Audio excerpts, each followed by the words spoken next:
সিয়াম সাধনার মাস পবিত্র মাহে রমজান সমাগত। রমজানুল মোবারক। বরাবরের মতো এই পবিত্র মাসে নগরবাসী নিরাপত্তা বিধানের জন্য ক্লান্তিহীন কাজ করে যাচ্ছে ডিএমপির গোয়েন্দা বিভাগ।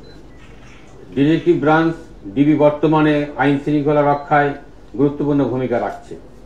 আজ থেকে আমরা ডিবির চলমান কার্যক্রমের পাশাপাশি রমজানকে সামনে রেখে বিশেষ অভিযান শুরু করতে যাচ্ছি।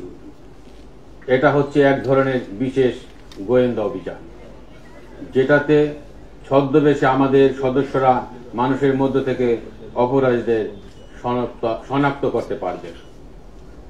রোজার সময় মানুষের কর্মযোগ্যতা বাড়ে, বিশেষ করে টাকা পয়সার লেনদেন বেশি হয়।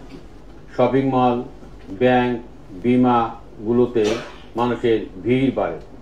রেল স্টেশন, বাস টার্মিনাল কিংবা সদরঘাট সহ অন্যান্য জায়গাতে মানুষের উপস্থিতি বাড়ে।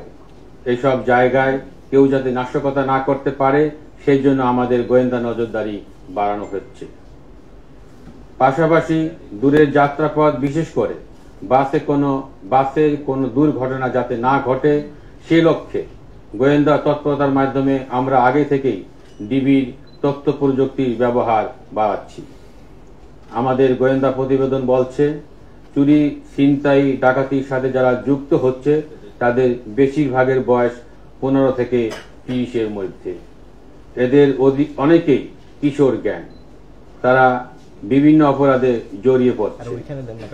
আবার কিছু ফ্যাসিস্ট পতিত রাজনৈতিক শক্তি তাদের ইন্ধন দিয়ে অপরাধ কার্যক্রমে জড়িয়ে দিচ্ছে। বিভিন্ন এলাকায় চিহ্নিত সন্ত্রাসী বাহিনীর কথা আমরা শুনতে পাচ্ছি। তাদের বিরুদ্ধে আমরা অল আউট অ্যাকশনে যাচ্ছি। প্রিয় সাংবাদিক বন্ধুরা, আইন শৃঙ্খলা রক্ষায় যৌথ বাহিনী সারা দেশে তৎপরতা বাড়িয়েছে। অন্যান্য নিরাপত্তা বাহিনীও মাঠে আছে। সেখানে গুরুত্বপূর্ণ ভূমিকা রাখছে আমাদের অহংকার বাংলাদেশ সেনাবাহিনী। আমরা বিভিন্ন গোয়েন্দা তথ্য দিয়ে তাদের সহায়তা করছি, যা ভবিষ্যতে আরো বৃদ্ধি পাবে। প্রিয় গণমাধ্যম প্রতিনিধিবৃন্দ, আপনারা দেখছেন মহানগরীতে আইন শৃঙ্খলা পরিস্থিতি ধীরে ধীরে উন্নতি হচ্ছে। আমাদের কাজ হচ্ছে গোয়েন্দা নজরদারি শক্তিশালী করা। আমরা সে বিষয়টিতে গুরুত্ব দিচ্ছি। আমরা আশা করি কিছুদিনের মধ্যে আপনারা আরো ভালো অবস্থান দেখতে পাবেন, সে প্রত্যাশা করছি।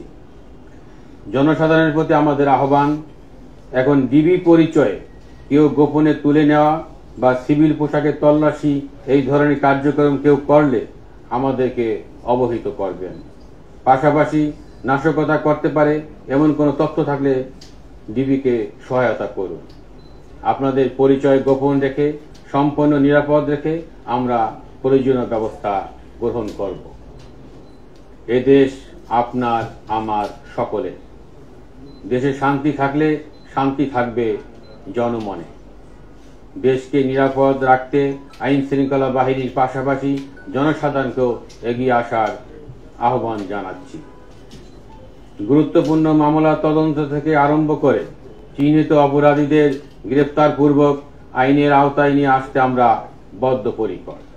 তারই অংশ হিসাবে ইতিমধ্যে ডিবি কর্তৃক উল্লেখযোগ্য সংখ্যক ছিনতাইকারী, ডাকাত ও অভ্যাসগত অপরাধীকে আমরা গ্রেপ্তার করতে সক্ষম হয়েছি।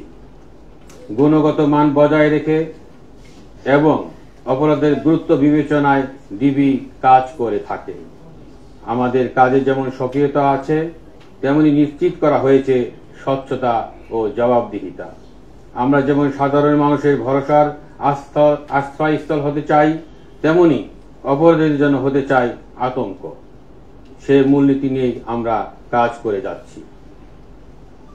ছোট অপরাধ বড় অপরাধের জন্ম দেয়, তাই যে কোনো অপরাধ ও অপরাধের ক্ষেত্রে আমরা নিয়েছি জিরো টলারেন্স নীতি। চুরি, ছিনতাই, ডাকাতি রোধে ডিবির নিয়মিত অভিযান অব্যাহত রয়েছে। সমাজকে মাদকের থাবা থেকে রক্ষা করতে প্রতিনিয়ত পরিচালনা করা হচ্ছে মাদক বিরোধী অভিযান। চিহ্নিত সন্ত্রাসী হোক বা যে কোনো অপরাধী হোক, ডিবির জালে তাদের ধরা পড়তেই হবে। সমাজে বিশৃঙ্খলা সৃষ্টিকারী, সাধারণ মানুষের নিরাপত্তা ঝুঁকি তৈরি করে এদেরকে আমরা বিন্দুমাত্র ছাড় দিব না। পবিত্র মাহে রমজানে নগরবাসী যেন নিরাপদে ইবাদত বন্দী করতে পারেন সেই জন্য ডিবির কার্যক্রম আরো বেগবান করা হয়েছে। আমি আত্মবিশ্বাসের সাথে বলতে পারি নগরবাসী এ সময় অধিকতর নিরাপদ ও স্বস্তির পরিবেশে থাকবেন। যে কোনো প্রয়োজনে ডিবি আপনাদের পাশে রয়েছে। বর্তমান অন্তর্বর্তীকালীন সরকার এবং ঊর্ধ্বতন কর্মকর্তার নির্দেশ মোতাবেক নগরবাসীর শান্তি শৃঙ্খলা রক্ষায় আত্মনিয়োগ করব এই প্রত্যাশায় আমার বক্তব্য শেষ করলাম।